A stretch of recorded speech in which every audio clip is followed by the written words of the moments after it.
लेकिन 2018 के बाद फिर वो क्या वजह है कि ये इस नासूर ने दोबारा सर उठाया? ये सवाल, ये चुपता सवाल है जिसका जवाब हमें अच्छी तरह इल्म है। और आज देख लें कि गुड और बैड में कोई तमीज़ नहीं है। इस हवाले से पाकिस्तान के 1 लाख अफराद शहीद हुए,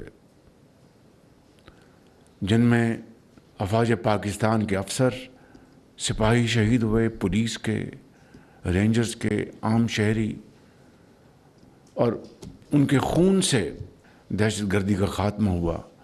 लेकिन 2018 के बाद फिर वो क्या वजह है कि ये इस नासूर ने दोबारा सर उठाया? ये सवाल, ये चुपता सवाल है जिसका जवाब हमें अच्छी तरह इल्म है। तफसील में जाए बगैर मैं समझता हूँ कि ये फाश गलती उस वक्त की गई और फिर सवात से सैकड़ों दहशतगर्दों को रहा किया गया और अफ़गानिस्तान से हज़ारों लोगों को कहा कि आप आएँ और आके पाकिस्तान में रहें। और ये है वो बड़ी वजह कि दोबारा दहशतगर्दी ने पाकिस्तान में सर उठाया। और आज जब मैं आपसे मुखातिब हूँ बलूचिस्तान में, केपी में ख़ुसूसी तौर पर, और पाकिस्तान के दूसरे इलाकों में अमूमी तौर पर, दहशतगर्दी ने दोबारा इस मुल्क की तरक्की और खुशहाली के ऊपर एक शदीद वार किया है। और हर रोज़ कहीं ना कहीं कोई ना कोई दहशतगर्दी का वाक़या होता है जिसमें किसी माँ का एक दलेर बेटा अपने बच्चों को खुदा हाफिज़ कहकर वो महाज पर जाता है और दहशतगर्दों का मुकाबला करते हुए वो शहादत का जाम नोश करता है। अपने बच्चों को तो वो यतीम कर गया, लेकिन कौम के हज़ारों लाखों बच्चों को यतीम होने से बचा गया। इससे बड़ी कोई और कुर्बानी की तारीफ़ नहीं हो सकती। मैं समझता हूँ कि इस कुर्बानी की जितनी भी इज़्ज़त और एहतराम किया जाए वो कम है। लेकिन आज मकाम अफसोस है, दिल खून के आंसू रोता है कि जब आप देखते हैं कि सोशल मीडिया के ऊपर किस तरह जहर उगला जाता है, किस तरह इन शहीदों को डिफेम करने की एक इंतहाई नापाक कोशिश की जाती है। और सरहद पार जो पाकिस्तान के दुश्मन हैं उनकी आवाज़ से आवाज़ मिलाकर पाकिस्तान के ख़िलाफ़ जहर उगला जाता है।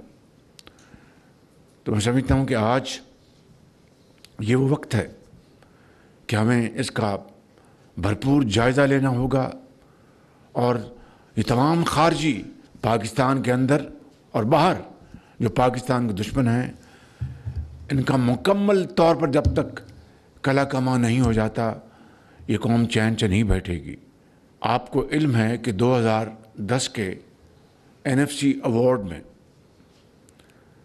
चारों सूबों ने खुश दिली के साथ, और उसमें पंजाब ने लीड ली कि केपी कुर्बानियाँ दे रहा है दिन रात, लिहाजा NFC अवार्ड में यानी सूबों की जो उनका हिस्सा है उसकी तकसीम से पहले 1% ग्रॉस वो केपी को जो वसाइल हैं उनको देने का फ़ैसला किया गया, 1%।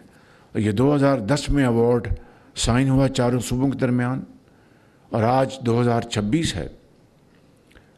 और आप अंदाज़ा कर लीजिए कि इस बात को अब 15 साल से ज़ायद गुजर चुके हैं और मजमूई जो रकम है वो तकरीबन 800 अरब रुपए बनती है, जो कि दहशतगर्दी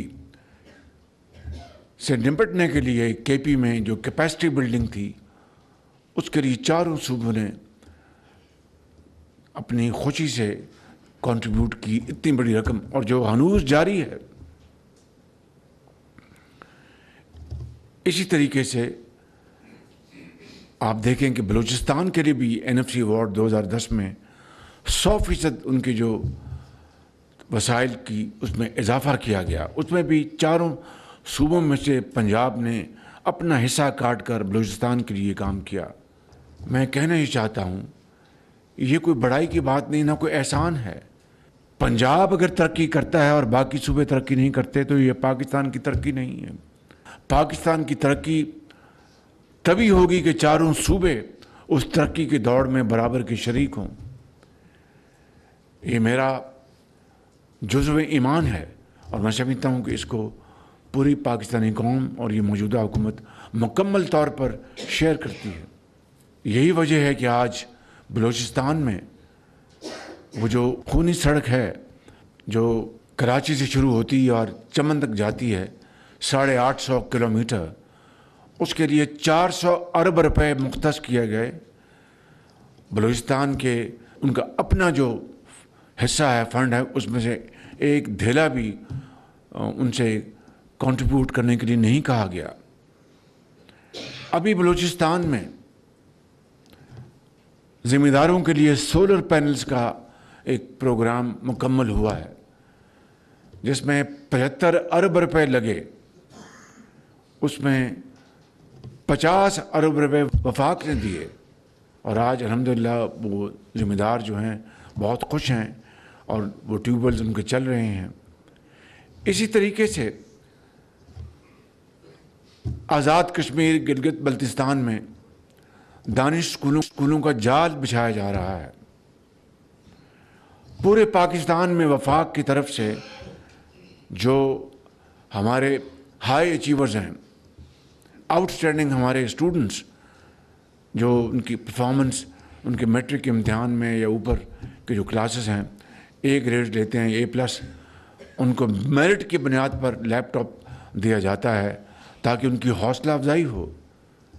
इसी तरीके से पंजाब में जो हमने पंजाब एजुकेशन एंडाउमेंट फ़ंड शुरू किया था जिससे लाखों बच्चे और बच्चियाँ सिर्फ पंजाब के नहीं बल्कि बाकी सूबों का भी मैंने कोटा बतौर खादम पंजाब का रखा था, वो भी उससे फैज़ याब होते थे। मेरिट की बुनियाद पर आज हज़ारों लाखों बच्चे और बच्चियाँ डॉक्टर्स इंजीनियर्स बन चुके हैं।